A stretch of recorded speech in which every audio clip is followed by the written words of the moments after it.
球友好单位优酷的大力支持，本节目由地球当红炸子鸡火星特工都爱吃的中国华莱士独家冠名播出。本节目由无惧火星挑战妈妈特工特安心的999小儿感冒药联合赞助播出。谢谢。好奇怪，刘维的声音怎么从我右边来？刘维是啊，你怎么离我这么近啊？你把他戚薇搞哪儿去了？戚薇被我安排去商演了，戚薇走了，刘维来了。哎呀，打反了，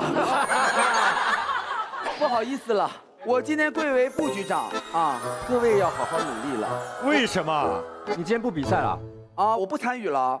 你看不起我们对吧？确实看不起啊。刘维副局长说话，大家赶紧坐下，没必要站着。是，没什么必要。快坐，快坐。好。今天我要以刘副局长的身份命令彭昱畅特工起立打招呼。Hello， 火星的朋友们，大家好，我是彭昱畅，我又回来了。欢迎鹏鹏。但是该说不说啊，我能成为这个副局长，一定要感谢一个人，谁？就是鹏鹏。为什么？因为大家可能有所不知啊，大家也有所知了。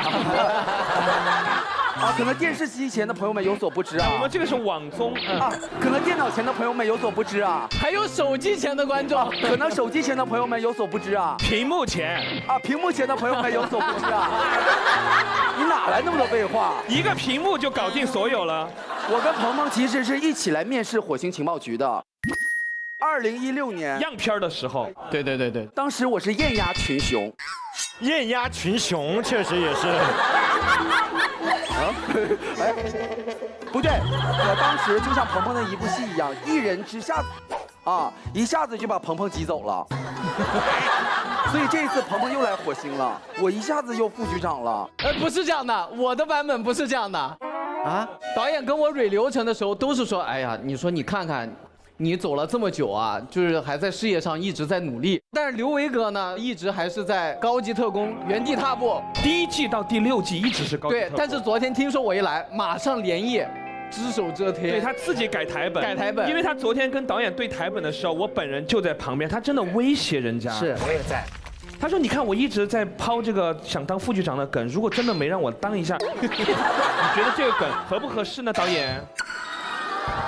天哪！为什么长沙的天今天这么黑？有人一手遮天啊，太可怕了！黑幕，黑幕，黑幕，黑幕，黑幕，黑幕，黑幕，黑幕，黑幕。这刚写的，能蹭下去？吐点口水，脱掉给他。你们今天要好好表现，好好努力啊！我都看着呢。那请问有一个问题啊，这个位置是？那我们就掌声欢迎我们的火星观察员娜扎。嗨！哦，娜扎，哇，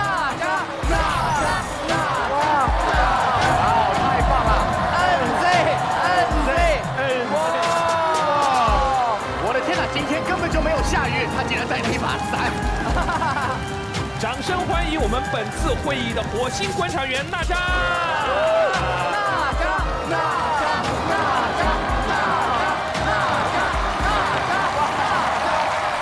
大家好，我是娜扎，我是本次会议的观察员，是一个喜欢听搞笑故事的美女。哦，哎，刘维当副局长了，可不可笑？你终于升级了，为你高兴哦。你看看人家娜扎，哎呀，人好好哎。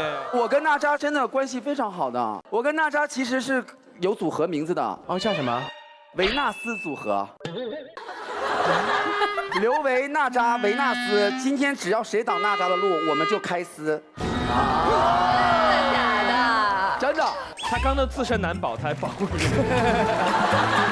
今天还有一件事情，就是可以看到我们的林超泽通过我们终极特工的一个晋升机制，坐到了我们前面的位置。说一下，谢谢大家，我是新晋高级特工林超泽。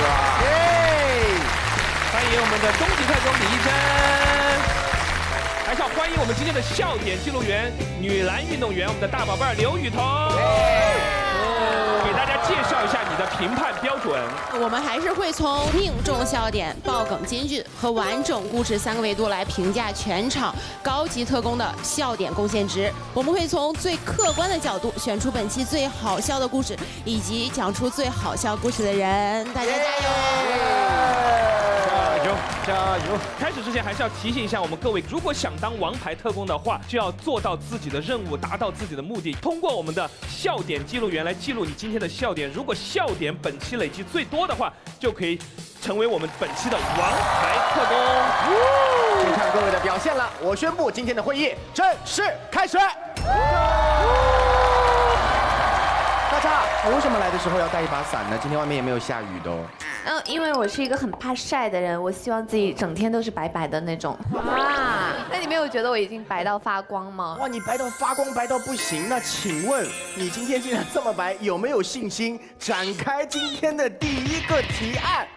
当然有信心了，我来就我来。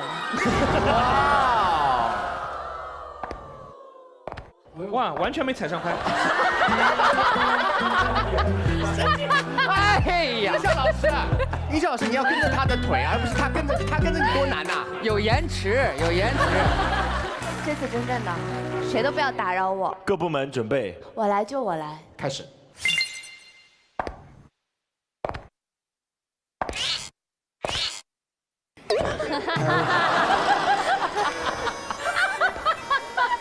哪吒，信念感，信念感，新年感，新年感，哪吒新年感。我发现，哇哦！地球人总是有奇奇怪怪的羞耻症。哇，羞耻症。那我什么意思？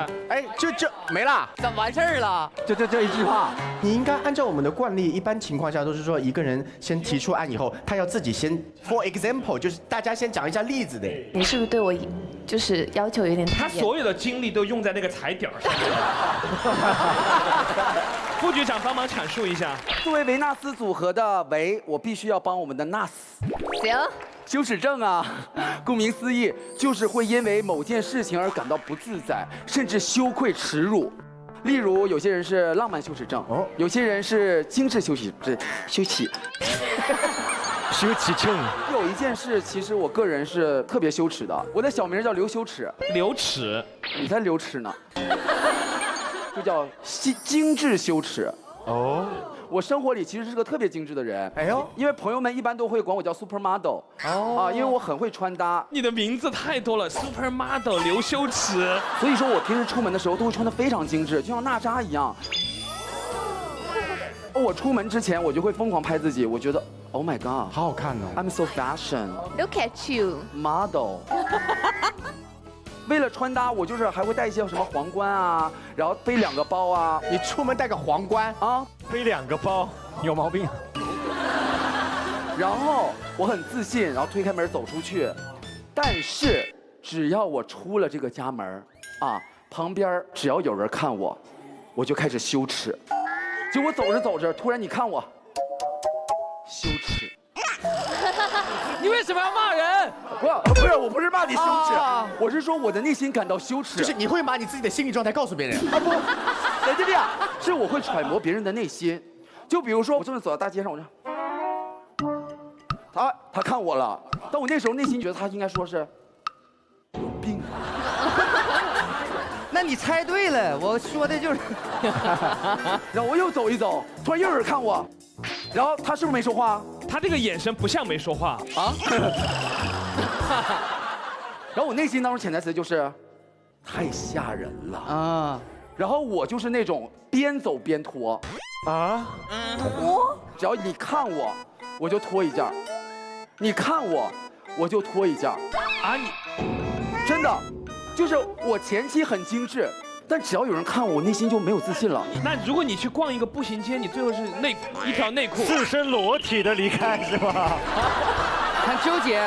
其实如果一个人都不看你，你反而也会觉得好没有存在感。他们不看我，我是不是丑？我是不是穿的难看？我也会脱。哎呀，那你就是喜欢脱呗。你就是爱脱。不是，刚才你不是说我为什么出门背俩包吗？我背一个双肩，背一个斜挎。哇，斜挎是装饰，双肩是为了装我脱下来的衣服。好复杂。我基本上出门的时候是超模，回来之后就是裤衩背心儿。娜扎，你会有这方面的困扰吗？我觉得每个人都应该有自己的羞耻症。你就代表自己就好，还都应该有。我要说错了，给我剪掉。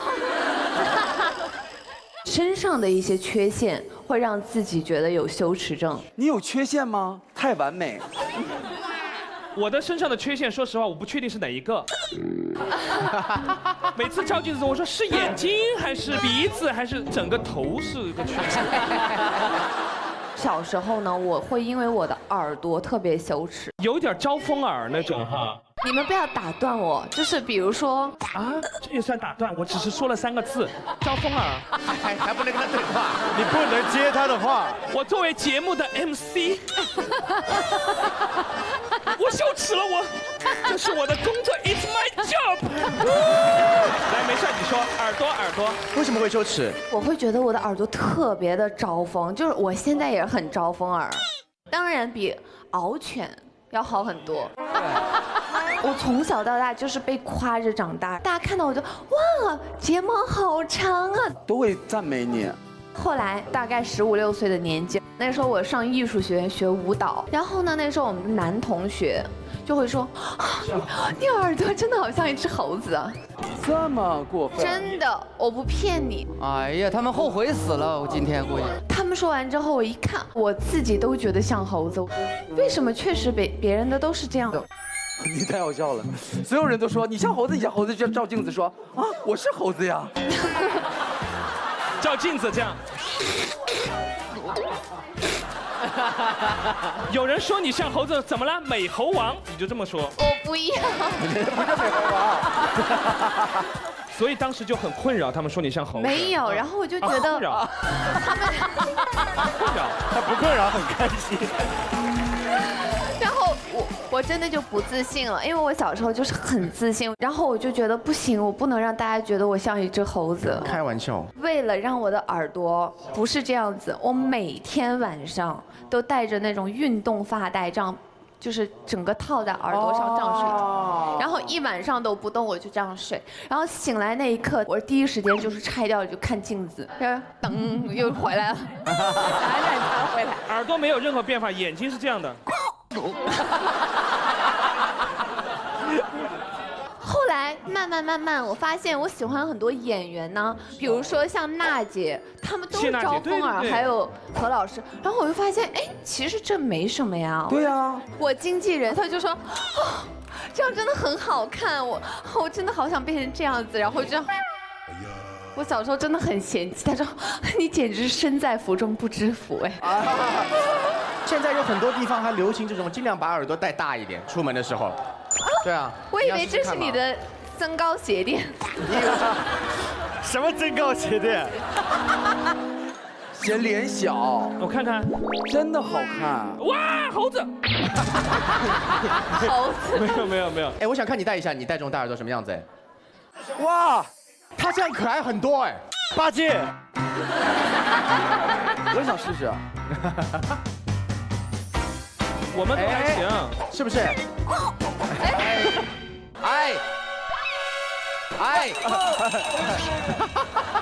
刘维这一系列是干什么？拆自己台。所以我就是想说呢，大家千万不要因为自己身上的一些小缺陷过度的焦虑，说不定呢有一天它可以成为当下的流行趋势。对，我就等着我这个脸流行起来。那有点难哦。这个娜扎属于招风耳的时代来了，我相信有一天属于我这个身高的时代也一定会到来。其实呢，刚才大家说的都是生活中的羞耻，是可以选择的，但有时候工作中的羞耻是没有办法逃避的。就像我有对视羞耻，因为有一天我在浴室里面洗澡，洗着，我一回头看到镜子里的自己啊，我突然就感觉很怪，自己都不能对视，因为真的像猴。而且给我打个岔，就是昨天录节目的时候，我每个人都会看一眼嘛，然后看到敖犬的时候，他就是这种，你好怪啊！40岁了干嘛？我没有挑眉。然后袁琪就是这种，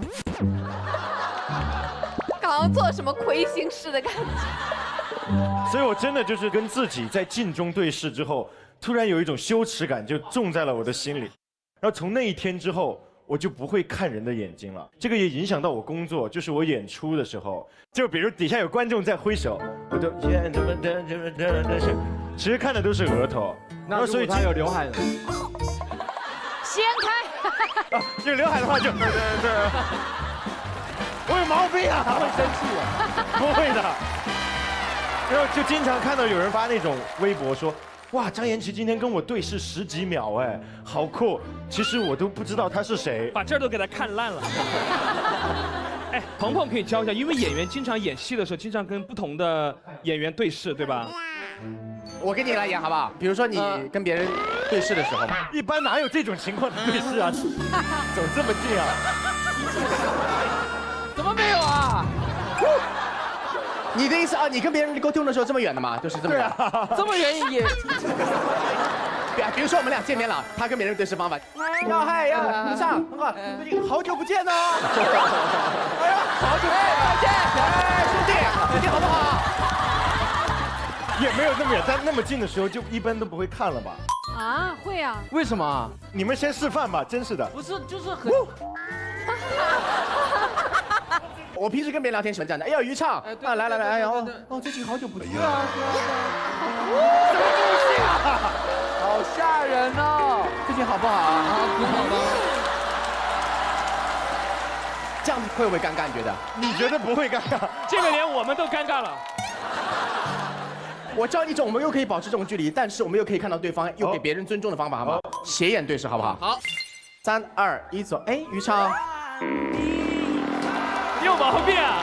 什么东西啊？你不错啊，最近挺好的啊，最近过得都挺好。最近在忙什么？最近刚杀青，但祝你开心啊！对呀。哎，还有一种方法啊，就是旋转对视，知道吗？对。哎呦，哎呦，于畅啊，好久没见你，很想你啊。哎，最近过得好。哎，哦，还可以再下。哎，再下。于畅，哎，那我们下次见啦。对，再见。你们在干嘛？我头好晕。哎，这可以解决你的问题吗？这样子。你跟娜扎再对视一下。啊，哇。哇！一来就这么，完了！我本来就不敢，现在更不敢了。你一上来对着男生就是没有必要了。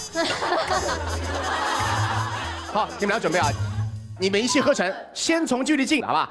或者你看着我的眼睛，你就想我真的很帅。很帅？什么意思？他就会自信。我觉得他不敢对视，是因为他不够自信。来吧，不要让你先那个，准备好，3、2、1，对视挑战。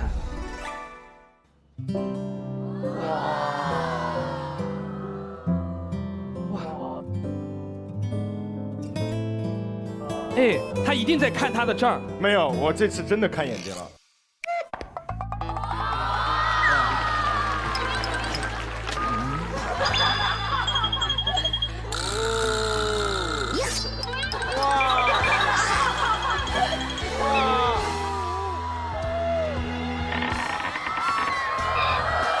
他心跳好快。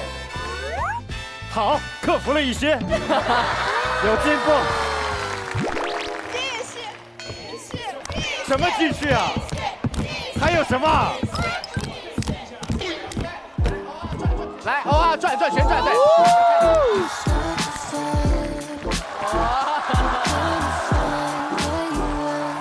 等一下，给我3秒钟的时间。好，来3、2、1，开始旋转。嗨，自信点儿 ，man，自信点儿 ，man。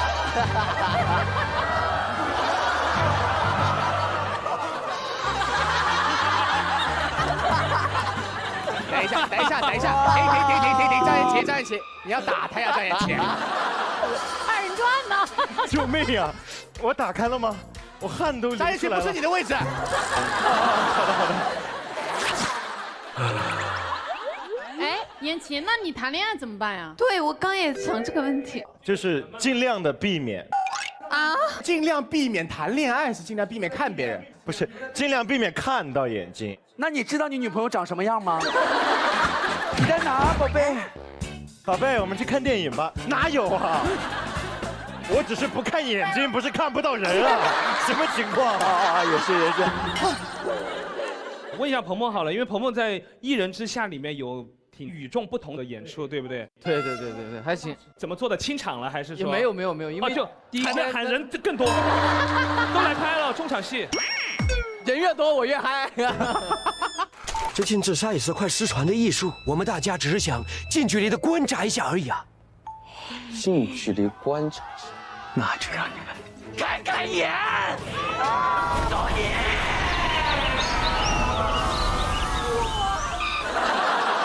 其实没有了，导演对我们演员还是有保护的。怎么克服的呢？当时喝一点嘛，因为确实是名场面，还是得还原。想看这个名场面，可以在优酷看我们的《一人之下》对。好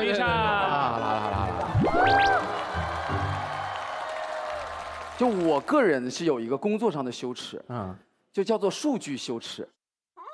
就我自己啊，发一些视频点赞量低，我没事儿，但是我很怕什么呢？我找人帮我一起合拍视频，应该1+1大于2的时候，然后基友一放上去，发现过了15分钟，点赞还是300多个，我的内心就开始羞耻，因为内心想的是自己合拍好歹要比平时再多一点点。对，因为好歹我也是艺人，出道这么多年了，然后我就想说怎么办？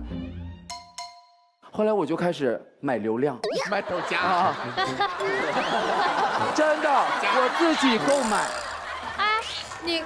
我给陈卓璇也买过不是，你怎么买了还那么点儿啊？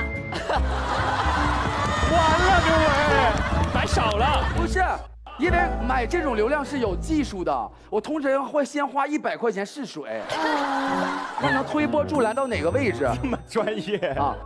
我跟陈卓璇合拍那个视频我就买了，但是你的投资很小，只花了100。所以那个视频有多少点赞啊？我跟你讲，平常我的点赞量就是，真的要这样说吗？很羞辱哎。比如说平时是100，那条是多少？那条是10倍。你这不是羞耻，你这是羞辱了，有点。我确实买了，但是你们回去看那个视频，我是跳的是哈，就还是很活力的。陈卓璇。就是很敷衍你是吧？有没有找过自己的问题啊？还怪我？那这样我们现场你们跳一下，我们看一下是谁的问题。好，真的假的？看吧，正好帮你打歌。好。来，3、2、1，当女团舞遇见藏起我。你不知道是我已经滑手了。来过，你怎么还不来？滑手，我都看不到你们跳舞。当女团舞遇到，我会长按，不感兴趣。以后不要再推送给我这种东西，减少类似推送。举报。即使你这条，说实话很想删掉，是不是？我好想删，因为数据不好看，但是呢，好伤人呐。但是我就想说，哎呀，我又不好意思删。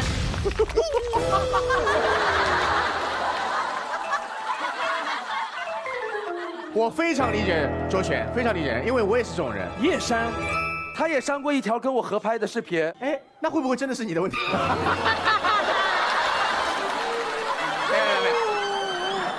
没有来看，但是我有买这种流量成功的。有一个朋友就是赞美我，他自己发的，就说刘伟有多好。然后当时我扫到了点赞280个。你给别人夸你的头钱啊？夸我的头钱？变态啊！因为我觉得让全世界看到刘伟有多好。不是，是因为我觉得如果打个比方，如果他夸薛之谦，那点赞肯定会很高；他夸杨迪肯定点赞很高。哎，还好。然后结果他夸我点赞只有280。然后我那一刻我就觉得我羞耻，我觉得他虽然想为我好，但我为他好了吗？我没有。哎，有道理，有道理，有道理，有道理。我为他做什么了？你是善良的。然后我就给他买了流量，真的花了大血笔。大血笔，要么下了血本，要么大手笔。花了大手笔。我当时投了200块钱，比你那个高100。花了200块钱。然后一下点对到1万多了。哇哦！但是那个时候我不知道，就是如果你发的东西，我给你买流量，他是能看见的。后台看到刘维给你买流量啦。然后有一次他看到我就说：“维哥，你怎么给我买流量啊？”这好尴尬啊！我当时真的想把一个地抠开，把自己钻进去。你好傻，你应该申请个小号再买。我小。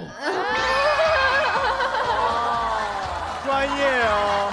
你把你平时干的事情说出来了。我绝对没有，但是我希望你把那个买的方式推给我。你不用买，你一会儿跟我合拍一个不就完事儿了？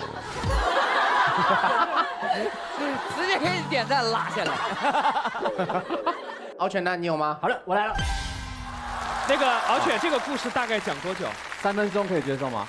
可以，可以。3分钟，完全 OK。倒计时开始。OK 了，我这个故事呢，就是我在一个夜深人静的夜晚，5秒喽。太快了，你讲。那扎刚那个又臭又长的。没有，对不起，谁又臭又长？你在说什么？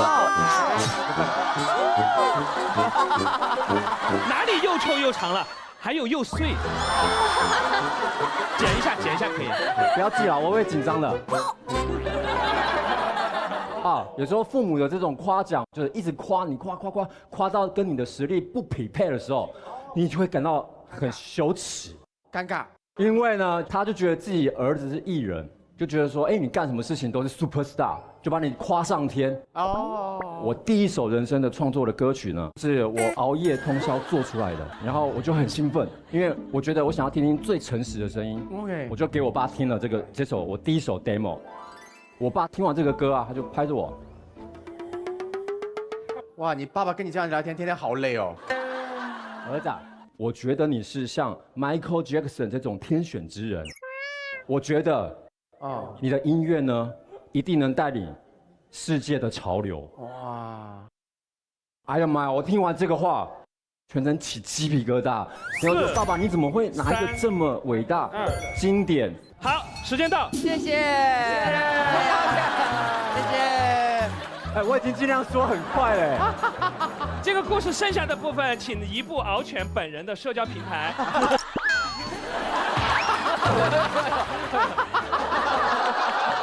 不要那个计时了啊！快完了。哎，他又臭又长。好，我要加快了。好，来，就怎么会拿一个这么伟大的歌手来说我呢？对呀。但是呢，就很刚巧，隔1年就 Michael 就离开了地球。我觉得完蛋了，这个地球的音乐潮流没有人带领了。轮到你了，我相信是我。哇哦 my god， 想好多。天哪，好大的胆子！我就上网把我这个歌给发上去了。事实证明，我并没有带领音乐潮流。确实。下面的评论全部都说这人脑子有问题。而且更羞耻的是，这个歌到现在我都删不掉。现在能听吗？现场现在很羞耻，真的不要听，因为那个歌真的很烂。不行，你都说到这个了，听听看吧。来一个。如果你们想听，可不可以陪伴着我唱这首歌？好，可以。副歌很简单的，叫做老鼠、滑鼠，傻傻分不清楚。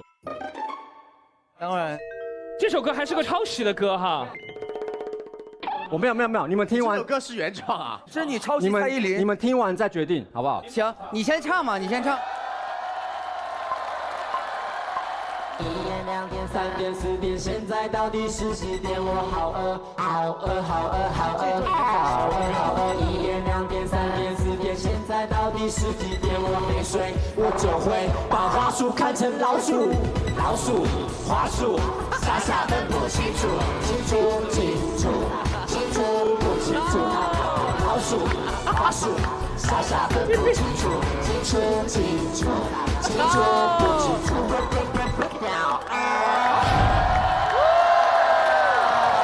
我的天哪！做一个简单的声明，我们讲的那个都是奇奇怪怪的那些羞耻，但你这个是真应该羞耻。他是抄袭啊！不，我发誓我没有抄袭，你们自己查一下年份。蔡依林那首歌哦，你在她之前，我是2012年的。啊，蔡依林抄袭你？你说真的吗？真的假的？没有，你们查年份，我不确定。等一下，我们有公证处的公证。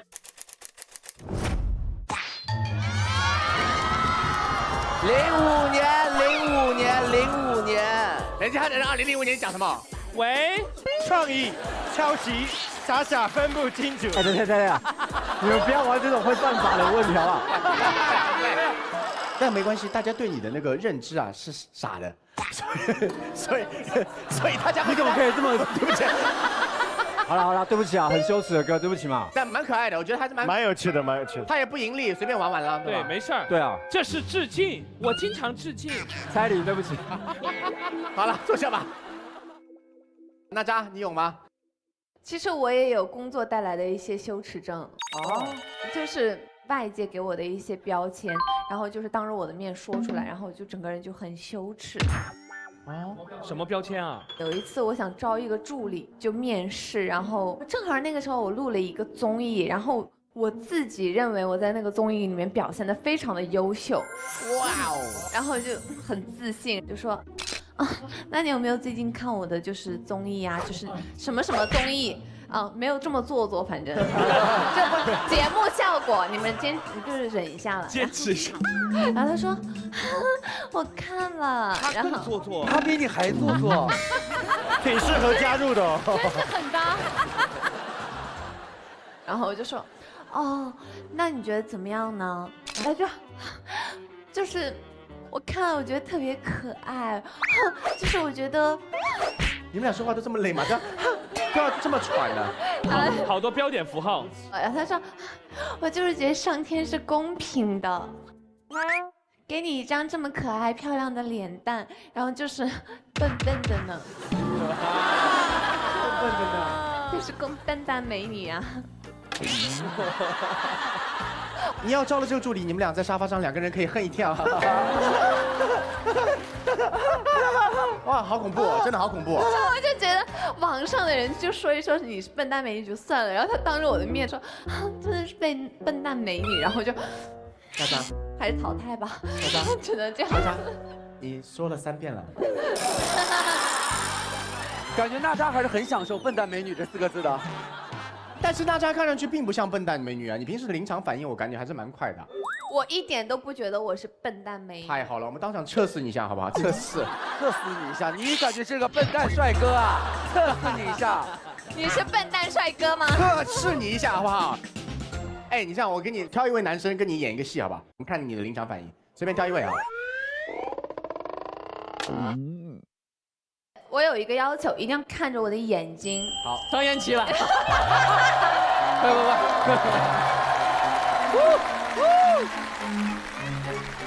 我反正什么都不用做嘛，对吧？我先给你们讲一下，边走边听这个剧情，你们要反应快哦。预备，开始。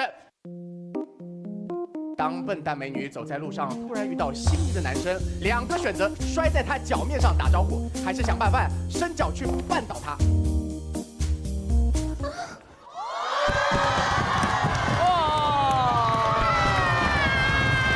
我该干什么呀？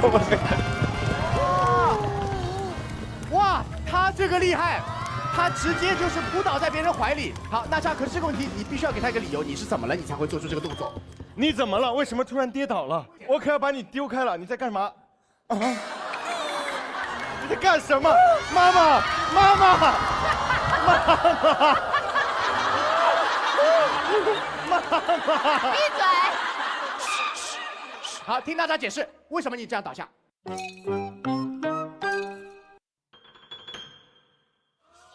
哇，娜扎的眼神！你真的是我见过所有男人里面最像一只有魅力的猴。有魅力的猴。哪有啊？安老师，去爷！你在说什么？等一下，你听我说，因为大家都说我像美猴王。太莫名其妙了。好，张妍琪，你这时候有羞耻感，但是你要顾及女生的面子的时候，你会怎么反应？这个时候我就会说，那可太猴啦。没事，张妍琪垮掉了，娜扎竟然赢了，整段垮掉，都没有接住我的梗，淘汰。好厉害哦！我以后已经不是不敢跟人对视了，我都不敢跟人对话了。以后你都不敢跟人擦肩而过了。以后我走到街上都是这种啊，就是，这很恐怖哎，疯掉了。哎，我上次跟徐志胜演过同样的片段，他都有自信抓住我，你这么没自信吗？你不行。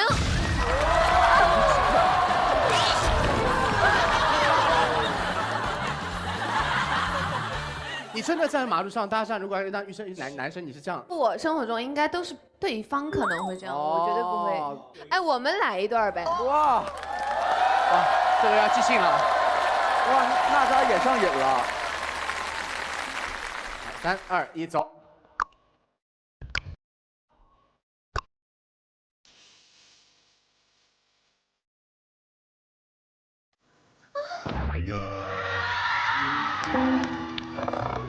小姐，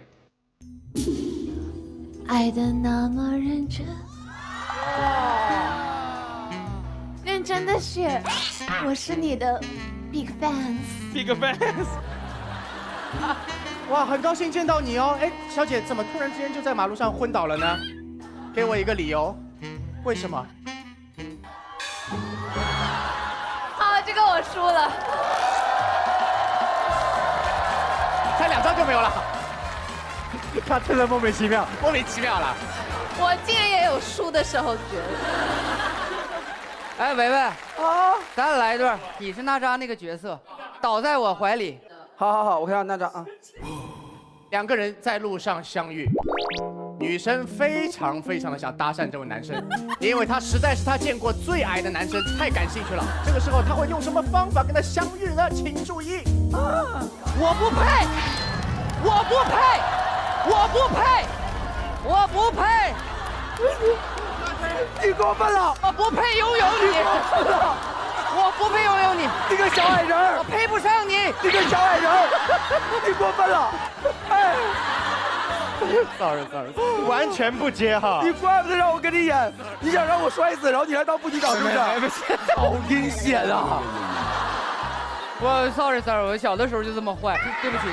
矮坏的，就是我经常，对不起。哎呀妈，太坏了！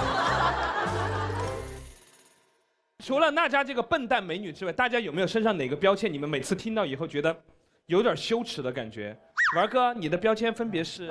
我就是主持人很多在我上台之前都会说，有请我们的音乐小精灵金志文。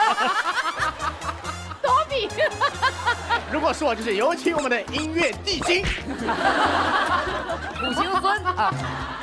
音乐霍比特人呢？音乐霍比特人。我觉得精灵就精灵罢了，就是你还加个小。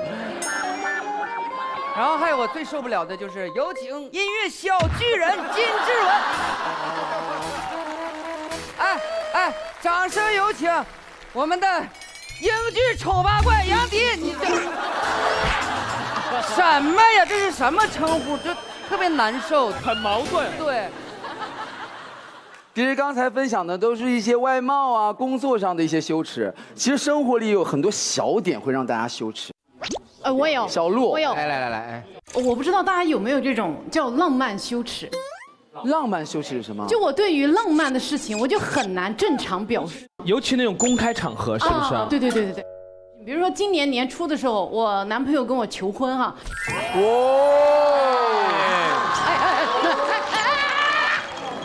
不用呦，谢谢啊！你没答应是咋的？连大家起哄都受不了。哎，我就觉得不好意思很尴尬。然后呢，我们当时在海南，然后回来之后，我朋友问我们干嘛了，我就没有办法，我一定要做一些搞怪，然后非常夸张的动作来掩饰我内心对这件事情的浪漫的这种情绪啊。我就在干嘛了啊？就是我男朋友在海南跟我结婚了。越来越像杨迪了，真像。你尝试一下平铺直述的把这个事件讲出来。我男朋友在海南的海边，当时单膝下跪，你说得出来吗？应该也行吧。没有，就是我就会觉得很，就是没有办法跟朋友直接表述这件事情。所有跟爱情相关的甜蜜，我都觉得很尴尬。那甜蜜的称呼也不行。对，也不行。就是比如说我的，你看我现在就开始尴尬了。你不知道怎么称呼他，你说我的。对，年初求的婚，其实我俩现在已经结婚了。应该叫老公了。哎呀，但是我叫不出来。老公，我觉得这个词就是什么东西啊？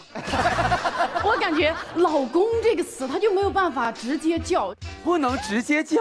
官方叫法都是“老公”，太惨了吧？它后面一定有一条那个尾巴，我就觉得我完全接受不了，所以我叫不出来。就是我不仅叫老公叫不出来，就是情话里面的浪漫，我也觉得很羞耻。就比如说。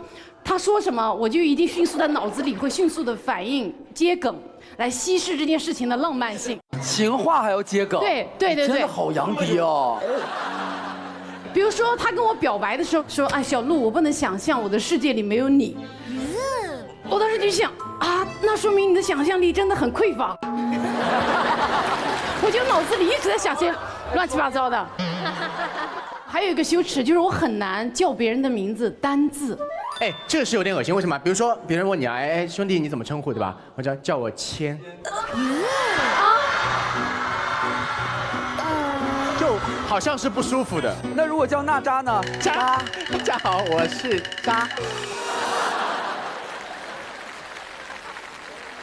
其实说到生活中的羞耻，我上厕所的时候，有的时候会比较羞耻。但是我在厕所里面的时候，我就不希望别人知道里面是我。之前我们录一个露营的节目，然后呢，我就去洗手间了，我就蹲在那儿上厕所，然后就外面好像有别的艺人就要来上厕所了，然后那个艺人他的那个 PD 是个女生，她说：“老师，我先帮你看一下里面有没有人。”她就说 ：“Hello， 厕所里面有人吗？”我就压低声音，然后她一出去，杨迪哥在里面。我到今天我都很费解，我声音压成那样。那个艺人就是我，就是张延期本人。但是我真的都没听出来是迪哥。而且今天还很尴尬，因为彭昱畅到我房间来刚来一会儿，我就去洗手间了，然后他就走了。回来的时候，其实我中间已经出来过了，我肚子又不舒服，我又进去。我进去以后他又来了，感觉我没有出来过。中间已经过了很长时间了，我还在门口问我说：“迪哥，快点！我说下面都要开始了。”而且杨迪每次录影之前都会上厕所，只要在休息间找不他，我一定去厕所逮他，因为我要一身轻松。但他今天上2趟哦，真的建议你去做一下肠胃镜啊。不是你是不是做过肠胃镜啊？对，我人生最羞耻的时刻就是有的时候大家录节目就大家一起嘛，糗事大家都知道嘛。但是最可怕的是去公众场合，然后社死的时候。我第一次是因为割阑尾。然后我那天凌晨在北京电影节，然后很痛，然后在北京电影节割阑尾。接下来有请彭昱畅，主持人过来。我在那里很痛，我在这边这样走，我后面这样走回去。对，然后后面很痛，连夜送到医院去了。人家跟我说阑尾必须得割了，我说我不割行不行？他说你必须得割，你这个弄了就穿孔很危险。然后我以为这是小手术嘛。护士跟我说，他说彭你得脱光了进去。我说啊，但最羞耻的其实不是那个，还不羞耻。最羞耻的是做肠胃镜。我刚做完啊。现场有多少人做过？我啊。你看这么多人没做过，他们还不知道具体情况。你做过是吧？我做的还是局麻的。躺好。躺好啊，直接。一定是这样的，侧上，他一定要你侧着。对。为什么就给我做了？莫名其妙的。别你了，我给大家说，本来我是这样躺着的嘛，我当时是这样躺。护士就过来说不可以。对，你们一看就有经验。嘿，一定要侧着的。对他其实第一句话是说彭昱畅，完了。这3个字一出来，然后肠胃镜嘛，顾名思义，嘴巴里要塞一根管子。对，如果你是肠胃镜的话，是上下都要塞，都要一起。然后那天我就特别尴尬，因为里面不只有我一个人啊，同时还有很多同时体检的朋友，就好多人一排全都这样。对，一排侧躺，一排都在那侧躺。哦，我知道他那款了。你这个是连检，就是大家排成一排，从下面一个穿过去以后，再穿到前面。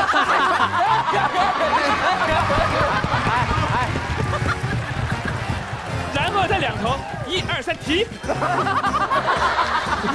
哦，这边熟了，翻一翻，撒孜然。好了，可以了。烤猪啊！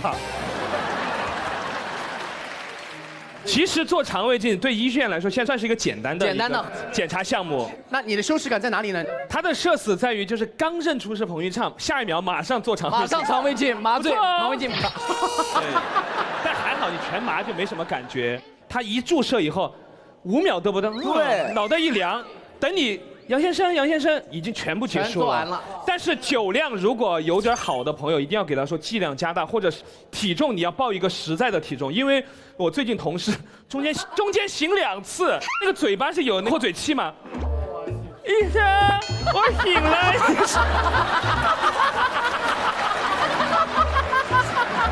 那很可怕。医生啊，睡吧你。然后医生还在吗？医生，我又醒了。好烦啊，这朋友2次，好可怜，好惨哦。你知道那个朋友是谁吗？对啊，就是这个人。完了，他在楼上看了。可以了。哎，不行了。但其实，在医生眼里，我们都一样的。医生都看惯了，他管你的。对，好了，那咱们肠胃的故事就到这里了。李一真来。就是我也有一个羞耻，叫做小题大做羞耻，跟敖犬哥的有点像。就我以前上学的时候就去跑龙套，其实就2个镜头，第一个镜头呢就是哭，然后第2个镜头紧接着就跳井了。你知道这部剧其实播的还挺好的，然后我奶奶就超级开心，小题大做就开始就是一边打麻将一边不经意的宣传3万，哎，最近我那个孙女演了个电视5条，你知道她演了个跳井的。然后后来过年的时候我回家，他们就说：“哎呀，大明星回来了，来快点把你那跳井的视频放给我们看一下。”代表作。哎，那你过年家里人会说：“来，你跳个，给大家看看。”那我觉得你这都还好了，我现在很怕今天我回家，爸爸说：“来，给他看一看。”神经病。本来我是没有那么羞耻的，我现在刚好。哎，医生，我特别懂你。像我们这种父母眼里的巨星，从小当然会被家人要求当众表演。每当遇到这种情况的时候，我就会拿出小儿感冒药，因为一个合格的火星特工需要从小培养。有小儿感冒药，预防冷场，温暖贴心，伴我成长，不惧任何风寒挑战，什么表演都好看。耶！好，接着往后来。哎，我不知道大家会有没有一种共鸣啊，就是当你也没做错什么事情，但你就会觉得很羞耻。比如说，你被一些就是跟你父母年纪差不多的人服务的时候，是不是会觉得有点羞耻？被服务，我明白。阿姨不用了，没事，我来，阿姨。对对，就会有这个感觉。小鹿说的这个我特别有同感，就是有的时候长辈为你服务的时候，确实不好意思说什么。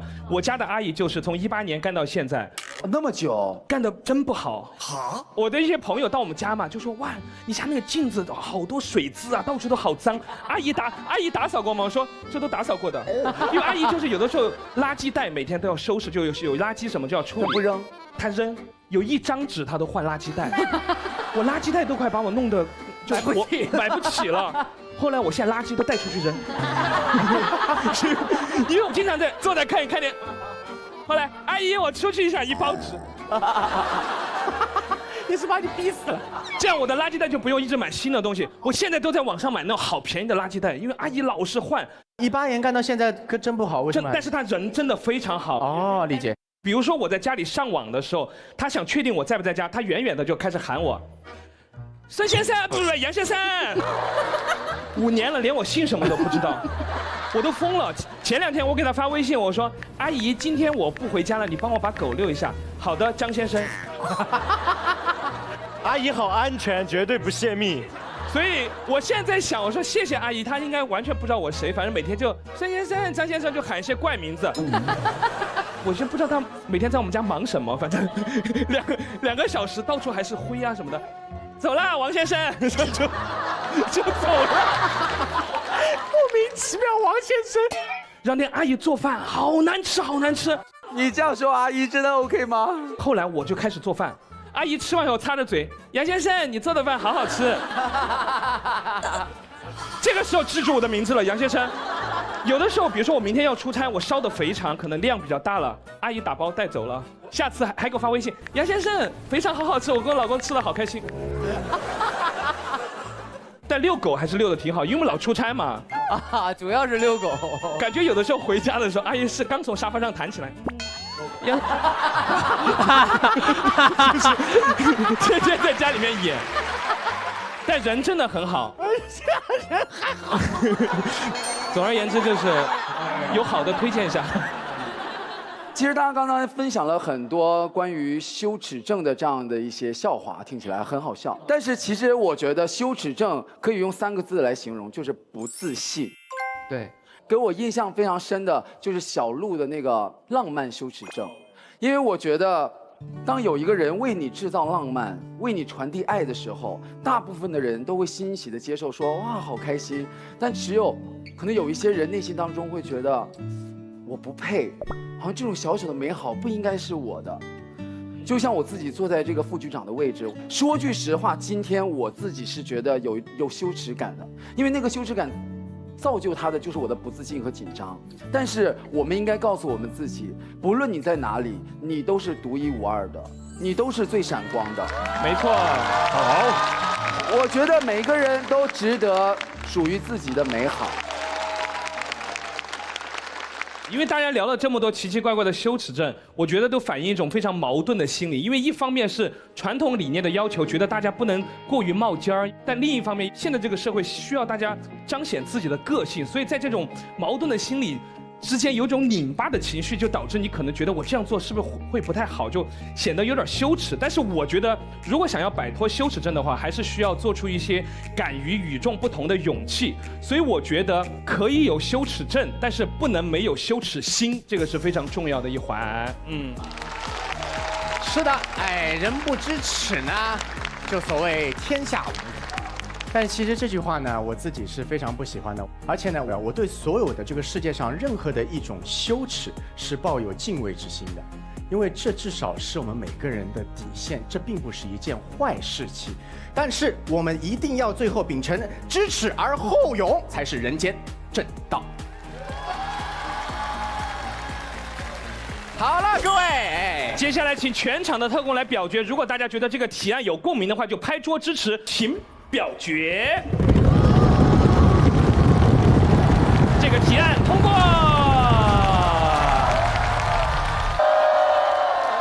那我们已经几期会议了，但是呢，好像没有听到我们杨迪副局长有过提案了。不是想的多给大家一点机会吗？我以前当高级特工的时候，只要我提案，我那期必王牌特工真的是，我提案提的真的是非常好。我发现，地球人的爱恨就在一瞬间，爱恨就在一瞬间。举杯好。用现在非常的流行的词儿来说，就是上头和下头都发生的非常突然。因为现在的社会节奏呢非常的快，所以我们可能没有那么多的时间和精力去了解一个刚认识的人，所以对这个人的印象往往就在第一面的时候说，哎，这个人不错，我挺喜欢他的。突然一个事儿，哇，垃圾，就马上上头。有这么反转吗？就一切转换都特别之快。像我自己就有一件，我对一个女生就是上头下头都很快的一件事情。来，你说说看。有一次，很多艺人我们在一块儿聚会的时候，当时来了个艺人，他就带了一个他新认识的女朋友。说句实在话，那个女生一进来，没有一个人不夸她好看，真的非常非常漂亮。哦，比娜扎呢？差不多一模一样的好看，真的不开玩笑。好，娜扎第一，那个女生都第二。你得罪我了，你不行。哇塞！行，带来的那个就是娜扎。我们日常的聚会，我都玩的是你画我猜，太无聊了。然后那个艺人就跟他女朋友一组，他们就开始玩。哇，那一刻我真下头了。咋了？为什么？出来了一个词条了嘛，鳄鱼。那男生就开始给他女朋友比划，两个字，一种动物啊，水里面的，很凶猛，很凶猛。很凶猛，沼泽里面生活，形容他的眼泪，什么的眼泪，什么动物的眼泪，我觉得很明显了啊，很好啊，就是形容一个人很冷血，他很冷血，他的眼泪都是假的，这种动物是什么？我刚刚给你买的包，鳄鱼。好夸张啊！后来下一道题，狐狸，这个动物非常狡猾，非常狡猾。那个纣王，妲己是什么动物变的什么？围脖做成围脖，狐狸。她才是名副其实的笨蛋美女。哎，真的是。所以那一刻我有点下头，我说，确实这个女生很漂亮，但是如果就她知道的东西再多一点，应该会更好。后来那个艺人本人都不好意思了，走的时候他给我发了个微信，他就说：“迪哥，你辛苦了。”我说。没事儿，你才辛苦。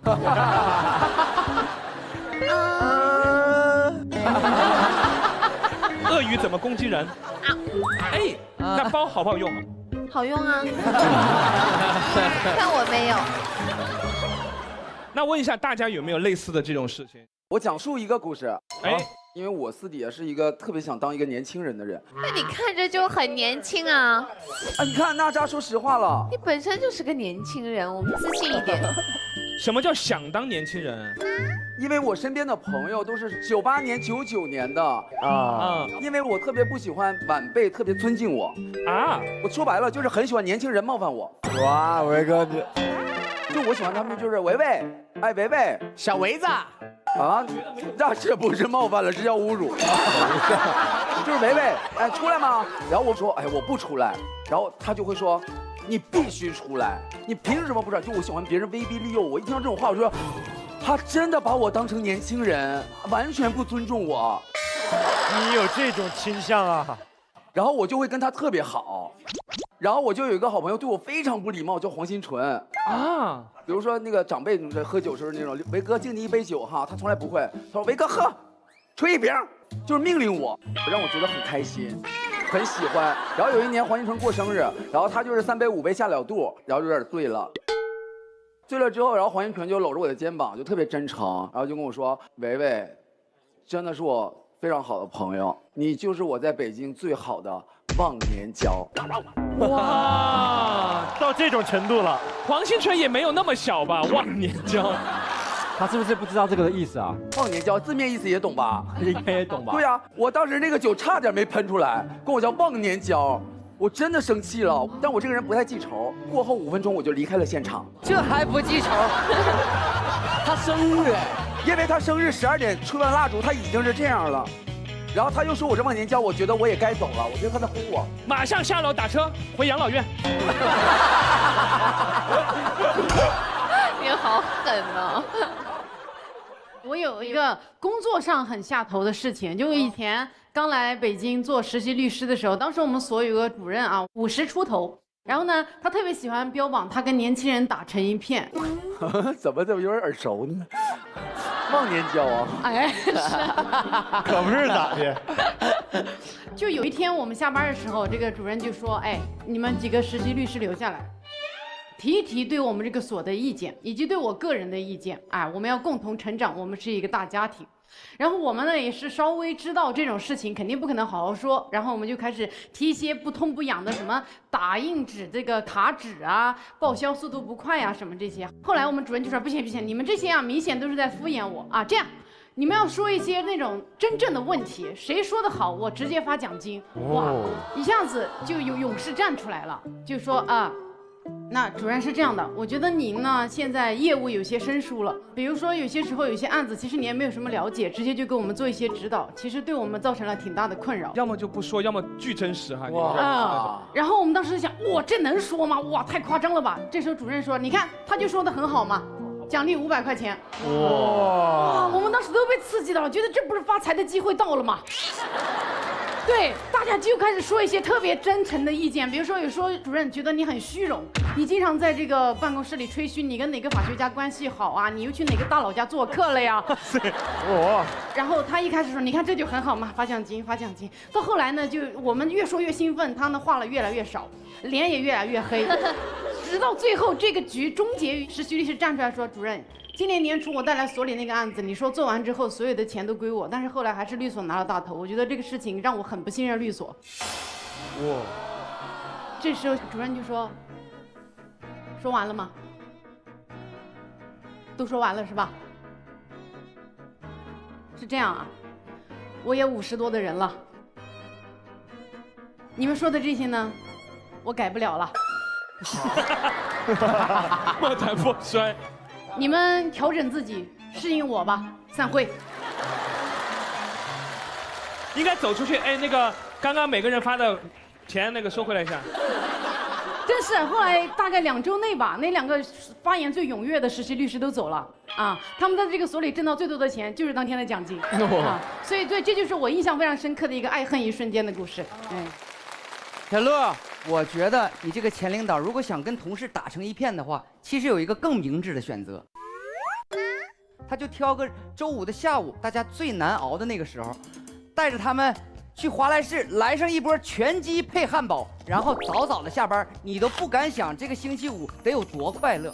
华莱士吃好，员工都夸老板好，保证下周上班能量满满。好哦。哎呀，我告诉你，我有一次非常让别人下头的一件事情，而且这件事情记忆深刻，到现在都是我现在讲出来的害臊，整个真的讲出来害臊，就是整个可以说是我的职业生涯的一个侮辱。那快讲，讲出来，快让我们侮辱你，这么好兴奋的，就想听你害臊的事儿。我这个人就是真的生活中还算就是很客气，这还算蛮正常的。我有一次拍一支 MV， 拍支 MV， 然后呢，我对这个艺人一开始是不认识的，因为是朋友介绍说，哎，过来当我 MV 女主角，那 OK。那个人叫张艺尚。啊，我知道。工作中的时候，他会觉得应该我是还 OK 的，蛮正常的，很投入。第2天的时候发生一件事情，哇，我职业生涯我第一次这么崩溃过。怎么了？怎么了？我有习惯，每天早上起来的时候，我先要去锻炼身体。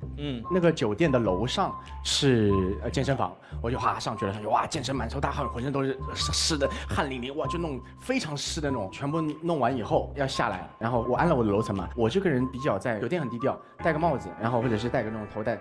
门铃噔中间一开的时候呢，我会觉得头低下来，我在不是很想让大家认出来，就看到隐隐约约你听到2个人在聊，哎呀，突然门一开看到以后就不聊天了。我就可能认出了，我就按楼层到往我房间走。我房间那个是个死角，就是一般人不会有来，就是一间房间了。我就赶紧过去以后，角落那间就在想，对啊，我先进去刷卡房门，哎，刷卡房门，哎，怎么因为只有这间房间，哎，刷怎么有点刷不开？这时候我就听到，哎，那边没有声音的地方突然隐约的脚步声过来了。嘎哒嘎哒嘎哒嘎哒，我就哎呀，在走廊上还是走廊上？走廊上。然后我想，哎，千万不要让别人知道我住在哪里啊，要不然的话晚上会有人打扰我，睡不好觉，我就想很多。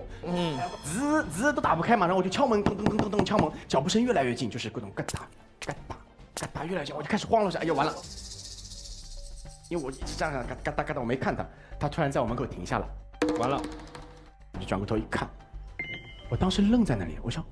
一个人拿了个大箱子，然后他看着我，一个男的也这样看着我愣了。男的拿着行李箱，我也看他愣。我说，哎，等一下，这个人我好眼熟啊，好眼熟。我想想，哇，脑子里瞬间过去，在翻，这是哪个人？咵，翻到了。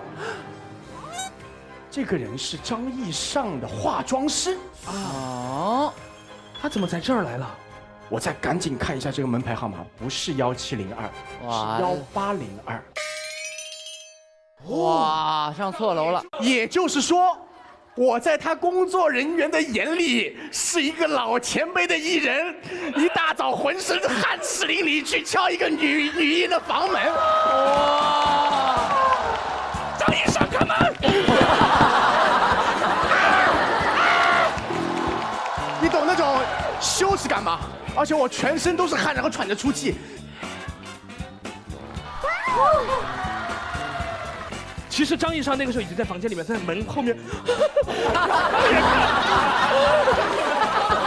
我还敲门了，当。我当时也懵了，我说了一句什么知道吗？叫他早点起来了。这话更过分吧？好尴尬，这种尴尬你真的要疯了。对，说不清楚。第二天我早上醒来的时候，我一开我的房门，我的发带挂在了房门口。也就是说，我那天太紧张了以后，我跑了以后，我把发带啪掉在地上还。他化妆师把我的发带捡到了，还交给他。他说：“薛老师早上来敲你的。”啊！哇！然后。也就是说，他也默默的把那根发带没有敲门放在了我房门口。哇，这个事情对我来说，我一定在他心目中是一个变态。谢谢。原谅我，以上，我不是故意的，我没那个意思。我说实话，我现在没有人家微信，我都没解释。那我今晚帮你问问我。你帮我解释一下。结果一解释，不想听到这个名字，我不想听。下不下头？你说。薛之谦，你更下头。我觉得他对我下头嘛。你听我讲。我这是你的故事死角吗？你讲故事看过我一眼吗？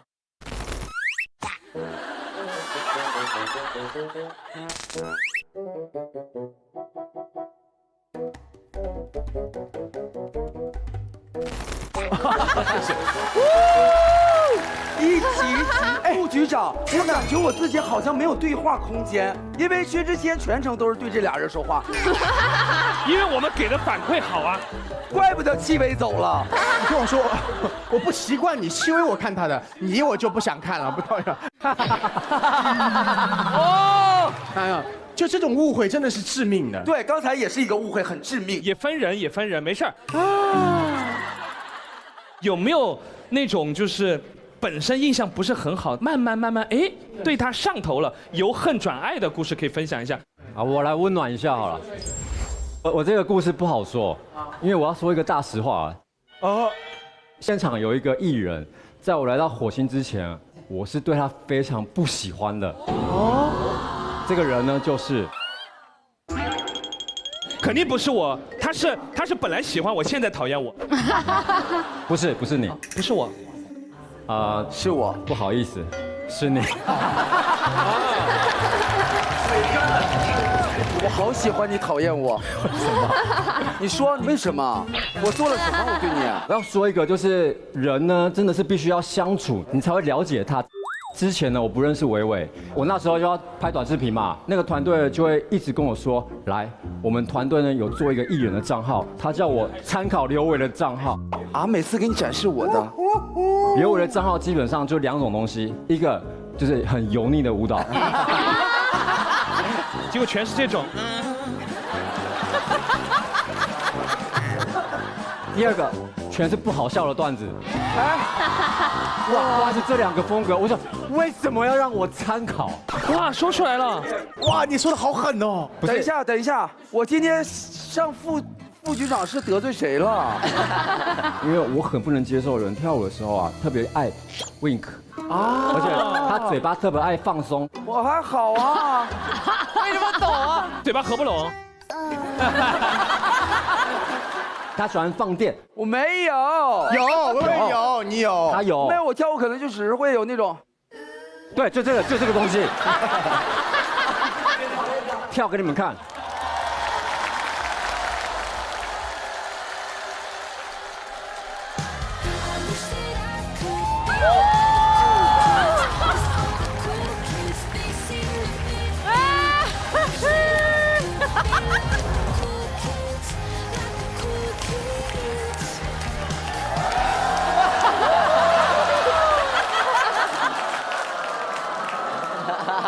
刘伟，你跳一下类似的。哎呦，来，那 DJ 加了比刘伟版。有。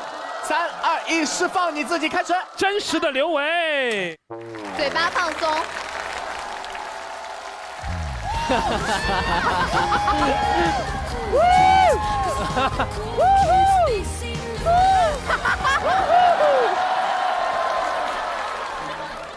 我为什么要为了你的梗糟蹋自己啊？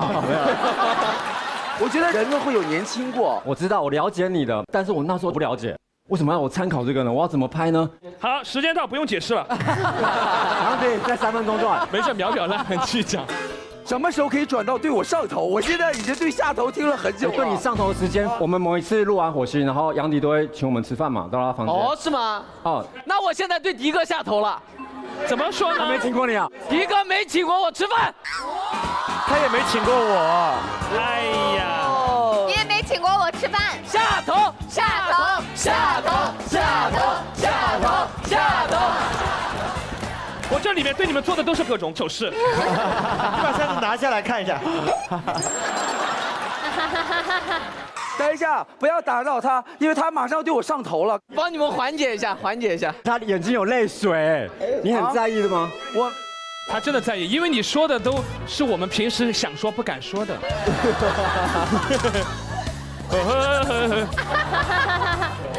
好了，就在我们那个聚会的时候，那时候刘维刚好要去追光吧哥哥吧。那时候感觉让我觉得你很喜欢我哎。没有，其实我那时候装模作样的。维纳斯，你要不要帮我？又臭又烂。谢谢你。快点加速了。对，快上头吧，我上头就是我问维维说，为什么去做男团对你来说这么重要？维维就很真挚的，他眼睛有泪水，那时候跟我讲说，因为当男团是我的梦。哇！你知道听在我心里面什么感觉吗？我以前就是男团的，这个梦在我很年轻的时候，我就不知不觉实现了。拉黑他，拉黑他，我受不了了。下头，下头。我觉得怎么会有一个人活到这个岁数的时候，还在想着这个梦？好全。仅仅是梦而已嘛，醒醒吧！但他这个梦让我感动，因为我觉得我怎么可以这样忘记那个团魂了？我真的觉得让我感动是他对一件事情的执着，勇于追光，就对你上头了。哦。那你会收回对他短视频的那些评价吗？不会啊，那个评价都是真的。没关系，没关系，没关系。我现在让你更上头。你发了新歌叫什么？藏起我。谁写的？老薛写的。我花了1天帮你排了这个舞，然后我要送给你，帮你打歌。真的假的？帮你打歌。啊，好感人哦！我不知道该开心还是该哭了，我现在好复杂这个感情。就没拒绝的线索，你不知道是我曾来过，你怎么还不好认真编的舞。是恨我隐藏在眼里，思念就一笔带过。这歌确实不好跳哈。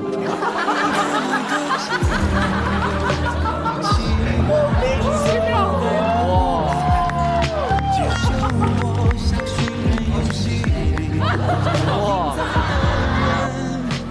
没下落。藏起我，藏起我，特别好。去。哇，你整个编舞啊，跟这个歌一点关系没有啊！而且你拿了一个最显眼的床单，把自己藏起来了，会被发现。谢谢谢谢，我爱你，谢谢谢谢谢谢，没事没事，没关系。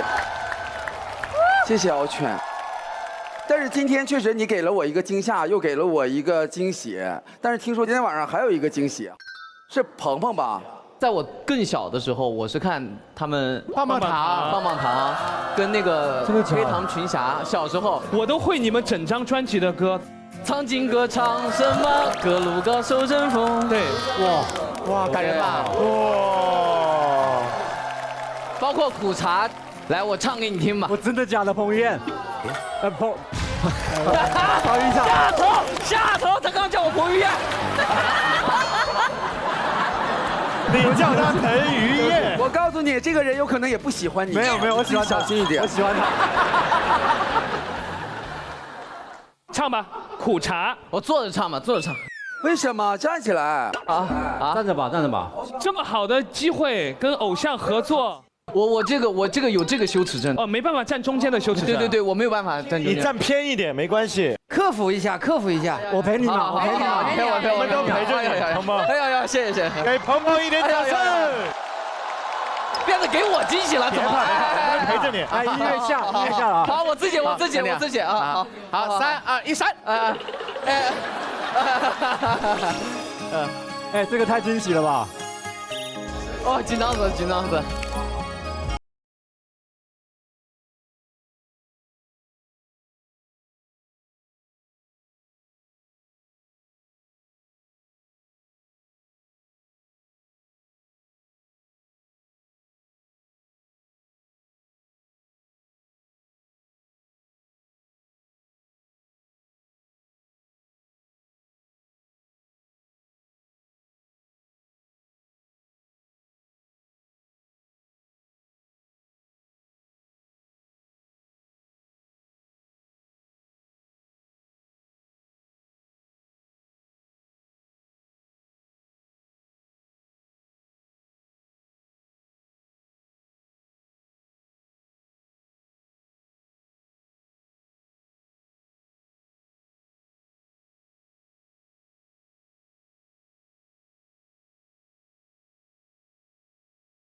之后你点头说我愿意，想照顾你，想守护着你，这一刻只想把你抱紧。哇！谢谢你，我好感人啊！小时候看，包括还有很多很好的歌，好多歌。Hey say yes 接受邀请。杨迪，你真的是粉丝我真是你们的粉丝。对啊，我从07年看你们那个节目看了2、3年，一直看。那你觉得那时候我们谁最丑？啊，不是你哦，你说的这个是你，你肯定帅的呀，不然怎么出道嘛，对不对？那问一下我们的准高级特工林超泽，哎，因为我刚刚在犬哥讲的时候，我自己也有感触，我其实吧。对刘哥也有过这个爱恨就在一瞬间。我今天是怎么了？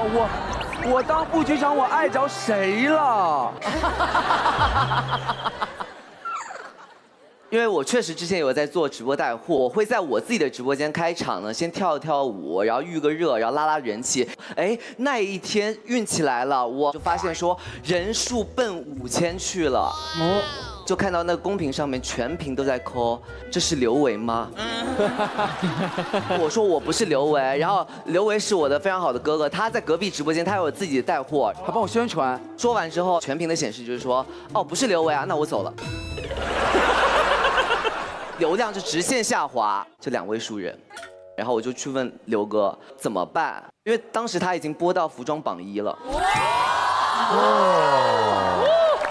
刘哥其实给了我很多安慰跟建议，他很牛。我干嘛？我今天啊，我真的。刘哥说给你买斗家，不会也是你自己买上去的吧？啊，基本上都是自己冲上去的。但是刚开始的时候，他们说你刘维，那会儿对刘维还是有点下头，是这意思吗？不是，是因为这波人是因为刘维来的。哦，所以你其实是在吸刘维的粉。我本来就没多少粉，你在吸他的血，贴在刘维背上吸。你说完这个故事，我是挺开心的。但是我觉得，因为这个东西是1加1大于2的，就像我发歌，如果不是老薛给我写，也许很多人都不会去听。既然有人认为你是我，不如我们就做一个大刘维、小刘维，我们一起播，也许会人更多。可以，我们还可以在直播间拿出敖犬最讨厌的那种油腻的舞蹈。我们来一个我们2个人的直播间，可以来。但是我说实话啊，敖犬现在说完这句话，我现在整个人没有自信了。没事儿，没事，这就是真的，你不用管人家的眼光。我现在看你是喜欢的，因为就喜欢你之后什么看都顺眼。来，我们2个人是那个大刘哥、小刘哥，然后我们现在按开我们的直播间来。各位好朋友，欢迎来到大刘、小刘的直播间。帽子在1号链接，喜欢继续拍吧。我的颧骨呢？我的颧骨呢？颧骨不见了。颧骨去哪儿了？1号链接的帽子戴上真好看，真好看。帽子界里的 No.1，直接去西海岸。西海岸。哎，这个衣服好好看，什么牌子？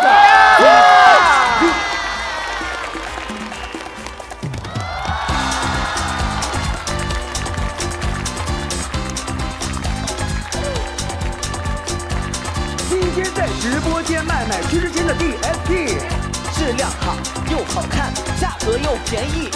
老薛多少钱你才能满意？老薛多少钱你才能满意？哇，好有压迫感的。19块9上链接。哇，这不爆，必须爆！这个太爆了，真的太棒了！薛哥满意吗？19块9可以打下来吗？我自己都不知道我自己家的衣服这么便宜。维维，你跳舞的时候，敖犬全程黑脸。哦，真吗？你刚刚这个时候还咬下唇呢，你还是忍不住哎。行了，你闭嘴吧你。哎，我觉得你们俩这个一定要坚持，我觉得好厉害。这个真的好看，好棒，好棒，看着好看，刘伟好看。刚开始的时候对刘维有点下头，2个人以后一定会成为非常好的朋友。哇，以后工作就知道了，精品来了。你们会发现，现在关系非常好的朋友，其实最开始认识的时候，2个人真的有点，你看我不顺眼，我看你不顺眼，都想不到跟这个人会成为朋友。比如说我跟谢娜姐啊，你看娜姐不顺眼？当然我看她一直都是非常顺眼的哈。但是我人生第一次上综艺节目，其实下来以后，我内心是很难过的。我当时就很紧张嘛，准备特别充分，一旦准备充分就容易用力过猛，哇，又演忐忑，又这个那个，演一大出。然后娜姐对我们来说就是搞笑界的前辈嘛，通过这个机会可以认识，整场下来一句话都没有对我说啊，我都没有互动到，我就觉得就回去的特别难过嘛。直到我跟娜姐合作，娜姐这么说以后，就开始有那种默契，开始聊一些家长里短的事情啊，私下一些话题。那一刻，我觉得我们距离一下拉近了。我后来终于找到机会，我就问娜姐，我说娜姐，为什么我人生第一次来综艺的时候，你都没跟我说一句话？我当时下来还很难过。现在关系好了，熟了以后，我就问你，她说，因为我每次遇到你这样的人，我还害怕。他其实害怕我，他觉得我这儿，他怕你咬他，因为我用力太过猛了，而且我那个时候烤瓷牙就很爆，他觉得再说话我咬他一口。我觉得他这个担心也不是没有原因的。什么鬼啊？我不知道大家有没有这种，就是以前觉得哇他是前辈，我没有办法跟他交心，结果发现他挺有意思的，会有吗？平时我们拍戏的时候呢，经常会跟一些资深的前辈合作，我就会特别的忐忑，因为会担心跟前辈有距离感。就比如说成龙大哥，Jackie Chan， 我刚跟他拍完一部戏叫《传说》，然后我们是在新疆拍的。因为新疆紫外线非常的高，然后有一天呢，我就发现大哥2个胳膊全部爆皮，又红，然后整个皮都已经翘起来。哇！晒伤了，哇，到这么严重的地步，真的很严重。那个时候他助理也在旁边，反应就是那种，好像是他的那个工作没有做到位，可能就是没有什么打好伞或者防晒没做好。我能感觉到他们的工作人员氛围就是有一点紧张了。到了快收工的时候，大哥他就突然这样子，你过来，你把你手打开。然后他助理的反应就是，对，张开，然后他突然把他那个翘起来的皮这样子撕开之后，这样，他助理是个男的，他这样，你是世界上唯一一个得到隆皮的人哦。隆皮。然后我当时在旁边就，哇，好有梗啊！然后我就觉得，这一刻他助理就哈哈就笑了。哦，其实他是去缓和，他在缓和任何的气氛。对。好，然后我那一刻就学到了，然后也会学到了。就我会觉得他很可爱呀。来，喝不喝扎啤？扎啤来一杯，扎啤。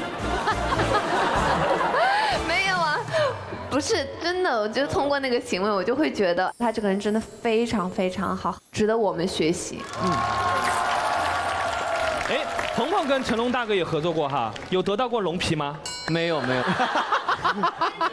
你可以跟他交换了。你说，哎，你给我看龙皮，我给你一块燕皮。哪来的燕皮啊？燕皮是谁啊？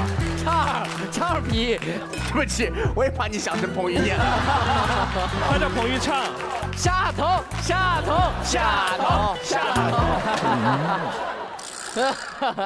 那我也讲一个关于我上下头的一个故事。上下头的故事。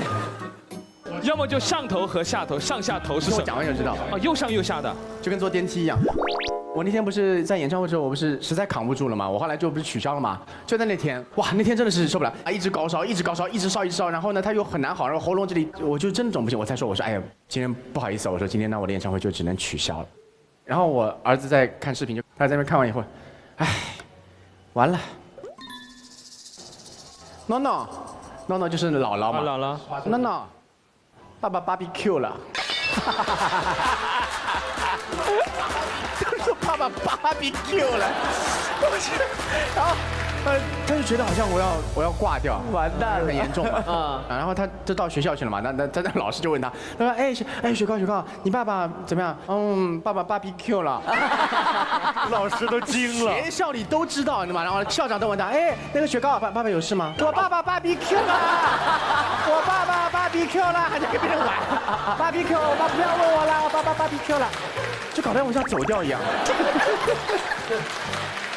Emma BBQ， 爸爸 BBQ， 爸爸 BBQ， 哎，这是什么鬼了？然后呢，我一回去什么，他听到声音，他就马上跑过来，咚跑过来，他一开门一看是我，对吧？他说爸爸，你生病了。我说是的。啊，那爸爸，你会不会死掉？我当时烧得很严重，我就突然回了一句我不应该回的，我说是个人都会死掉的。然后我其实讲完我就会有点后悔了，其实跟小孩子没必要讲那么严肃嘛。对。那天晚上在我的床旁边，我躺在那边一直在休息，他就背对着我一直在这样，对，不跟我讲话。然后我想，哼，你生气了我还生气。结果你知道他转过来说句什么吗？他突然之间，他撑起来在床上，头转过来跟我说：“爸爸，你要坚持住。”啊？他说：“我以后长大会发明一种不会死的糖，给你吃，你一定要坚持住啊！”你懂那当时我转过去那一下吗？已经爆想哭了。哇！但是作为一个父亲，我是绝对要波澜不惊的。我说好的，然后我就把我的手默默地伸出去，因为我但凡跟我儿子拉钩，我一定会这件事情答应他。然后伸出来，他就马上过来说，好的。然后啪转过去以后，3秒钟睡着了。你知道吗？最感人的那个字眼是他用的那个糖字，因为他平时也吃过药，他知道药，对，他还想到我的口感。我就哇，就这句话我就特别感人。上头了，烧了3年我就走了嘛，结果你知道发生什么事？他给我一个视频打过来，他说爸爸，传染了，他自己拿一个那种测量仪，爸爸你看，我也 BBQ 了。然后后面一句话是爸爸，你不要再回来了。我给他过的，他烧了3天呢。我天哪，你看看。但这件事情真的是令我感觉对非常的上头，又非常的是，哇，很感人的事情。其实我之前在网上看到过一个故事，网友的一个同学，他从小地方到大城市来上学，然后为人也比较内向嘛，所以班上一般组织什么活动的时候，就问到这个同学，那个同学基本上都不参与，永远都是一句话，我没什么兴趣。久而久之，大家会觉得，哎，这个人好像有点太冷漠了，就觉得有点下头。直到有一天放假，这个网友他自己去吃华莱士的时候，突然看到这个同学也进来了，带着他的爸爸妈妈、弟弟妹妹一家人在这个地方吃华莱士啊，他们在一起津津有味地吃着我们华莱士的全鸡汉堡，一家人有说有笑的。这个时候，这位网友才突然意识到，这个同学平时可能不参加这些班级的活动，因为他其实把零花钱攒下来，想着爸爸妈妈从那个小地方来这儿看他的时候，把最好的东西分享给家人。后来这个网友对这个同学的印象就改观了，因为他觉得把家人放在第一位，肯定不是一个冷漠的人。之前那个冷漠的印象也扩散掉了。哎，他不仅仅是网友们一些故事的分享，更多的是华莱士记录了非常多普通家庭幸福的点点滴滴。所以我们要谢谢华莱士。好牛！好牛啊！哇，你说的好感人哦。首尔姐，你觉得上头下头这个提案怎么样？因为今天呢，我们是聊印象，其实不管是普通人还是朋友，我觉得可以给我们2点启发。第一就是我们不要从别人的嘴里去认识别人。其实每个人他的身上都有闪光点，无非看你放大哪一面。那第二就是也不要担心活成别人嘴里的自己，因为没有人会活成那个样子。有时候你会发现啊，喜欢的人偶尔不妥，而讨厌的人却突然可爱。所以，当我们学会去理解别人缺口之后的无奈，也不再奢望人见人爱，我们就离真实的自己和别人又近了一步。谢谢。我觉得上头下头啊，无非呢就是爱恨。所以呢，今天呢你讨厌谁，明天你讨厌谁，这件事情都是你的主观意识。桃花开在你的主观意识里才是最美的。所以呢，各位，我希望这个世界上呢，我都可以不在乎，可偏偏躲不开你。还是爱吧，同学们，我们让世界少一点恨，因为我们的心愿是世界和平。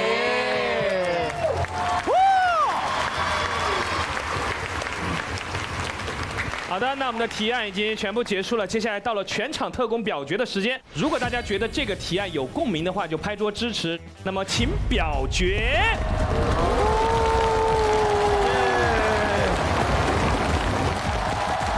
好的，这个提案通过。接下来进入我们今天的王牌特工评选时间。问一下鹏鹏啊。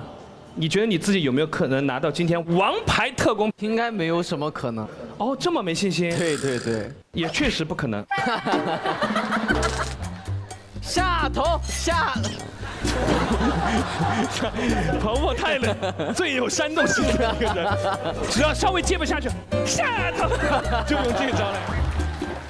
那接下来我们就要宣布一下本场的高级特工笑点记录。咬的还是很死哈！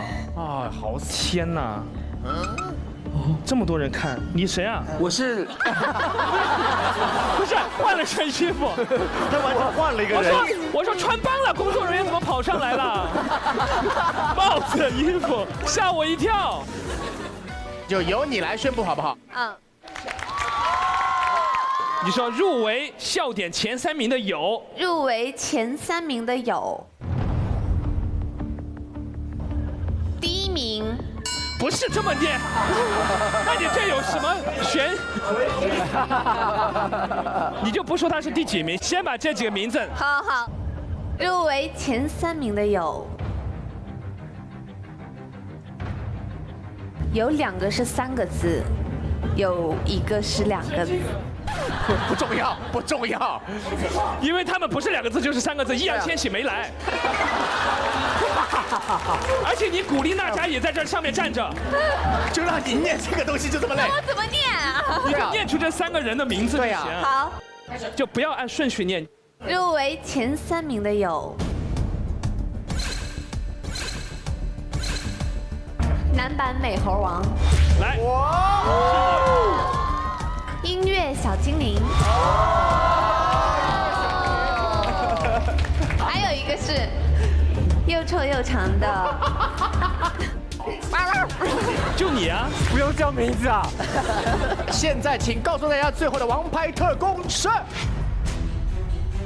他是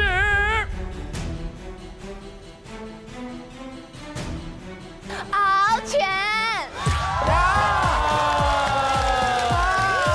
敖犬的英文怎么念？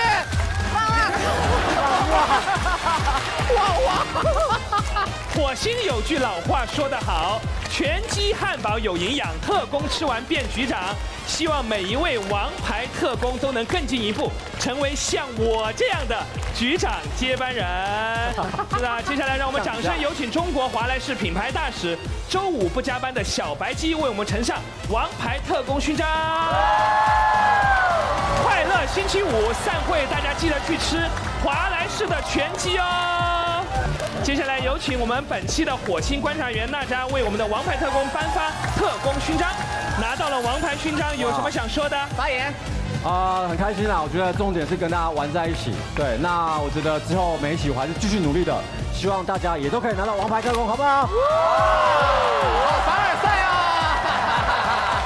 好了，恭喜敖犬了！我宣布，火星情报局第6季第3次会议圆满结束。